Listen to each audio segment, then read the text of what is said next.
As I said, 70% of the time, people live in stress, and living in stress is living in survival. We've all been in that place where we're depressed and we're down. Now what's interesting is, how do we treat that? What do we do with that? Well, what most people will do is they go take a drug. Or if people are really feeling down in life, they'll go drink some alcohol or maybe smoke a cigarette. And the definition of stress is when your brain and body are knocked out of balance, out of homeostasis. The stress response is what the body innately does to return itself back to order. But the truth is, if you look at your life and you were to write down all the emotions you experienced in the week, both good and bad, each of those emotions has tied to it a certain way of using your body. And if you keep using your body that way over and over again, you'll keep feeling that way. There's one thing that if you did every single day, no joke, it would make an extraordinary difference in whatever mental health issue you're struggling with, and that is exercise. And the reason you've got to exercise every day is because what we know about human beings is that when you physically move, your physiology changes, and that changes your brain. You've got to detach. You've got to detach from the problems or the stress that you're experiencing so that you can get that perspective of them. Now, there's a couple different types of stress. Now, if it's something that you can control that's causing you stress, well, why aren't you getting control of it? Generally, it's a lack of discipline.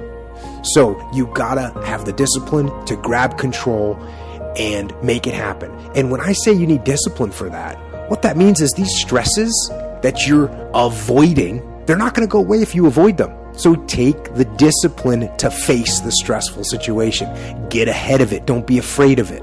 Now, there's also stress that's caused by things that you cannot control. And if you remember talking earlier about artillery and how horrible that was, and what made it so horrible was that there's no control over it. So if you can't control something and you can't get control of it, you have to at least embrace what you can.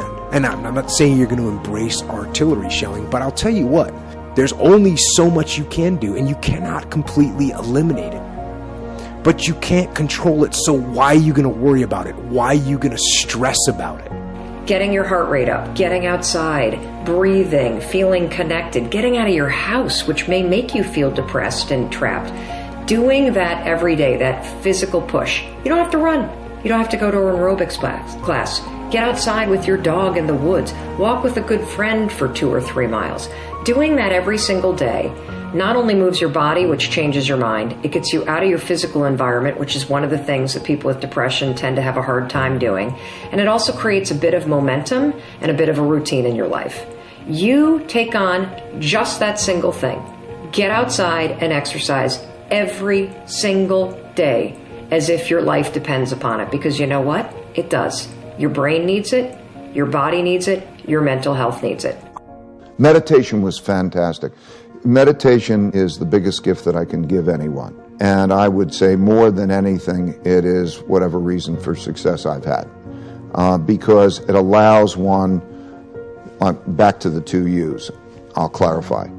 What I mean is that in your mind, we think, what do you want? And the reality is, when you look at the neuroscience and psychology, that there are different parts of your brain that want different things. And so, in the simplest sense, there is the logical part of your brain that you're conscious of. It's called the conscious.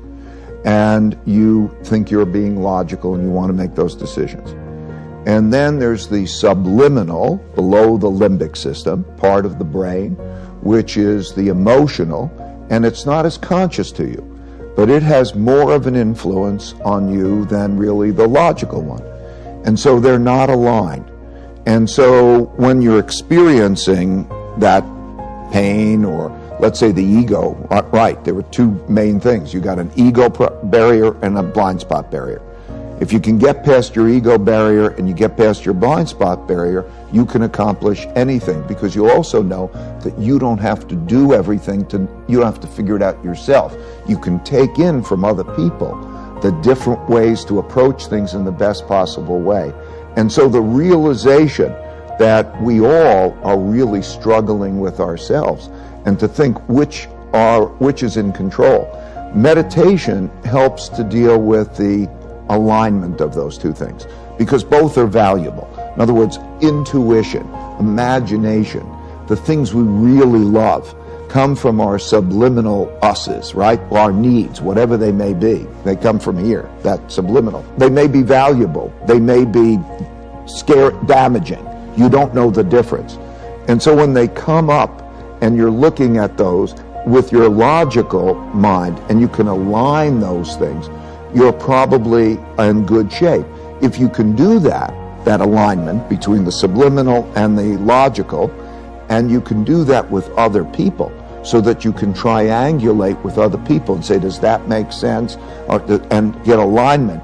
That alignment is the path to the future, because you only have to know what the best things to do are.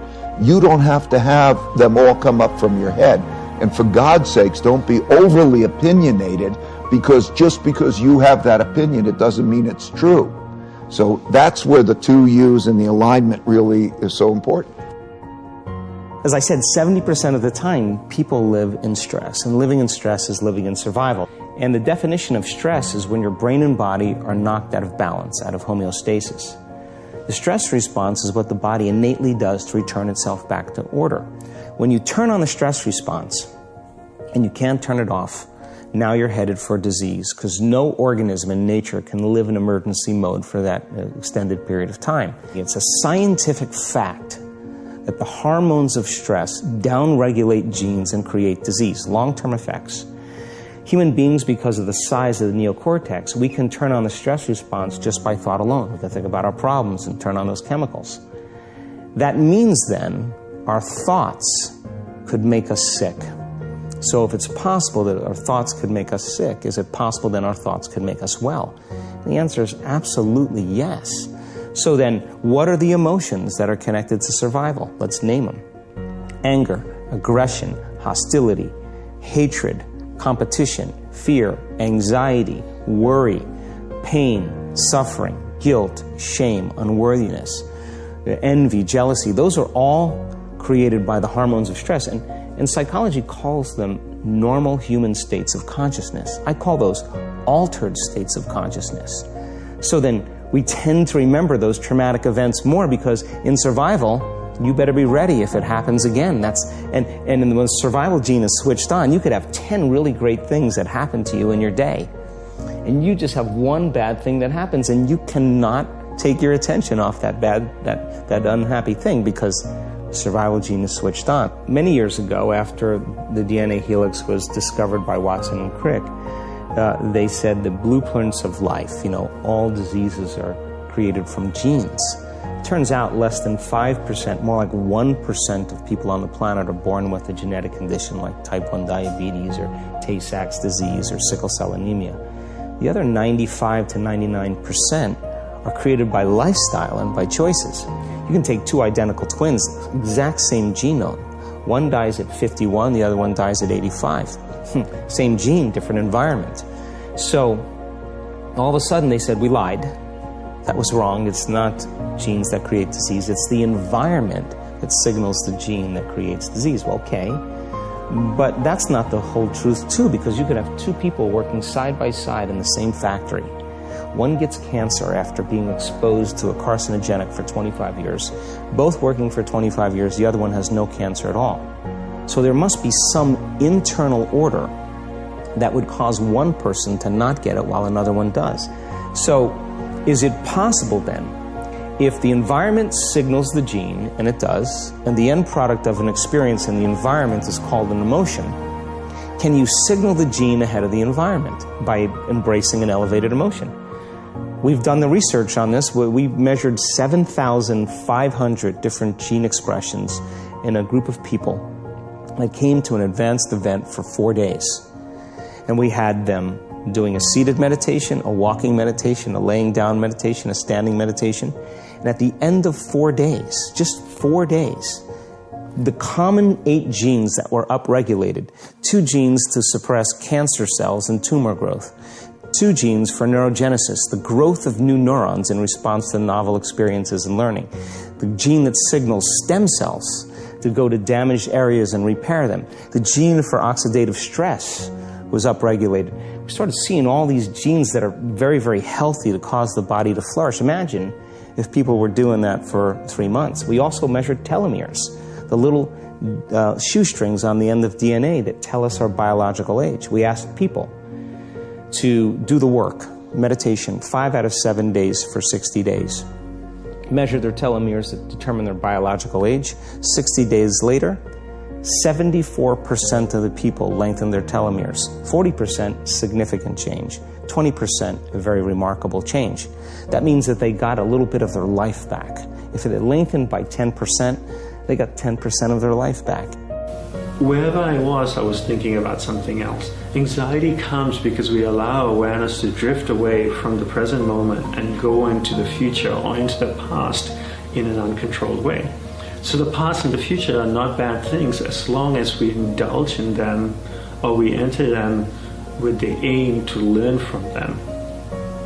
But if we just allow awareness to travel into the past and into the future all the time, it creates anxiety. And we do that because we're afraid. Anxiety comes out of a sense of fear where we allow awareness to go into the future. We create a situation that hasn't happened.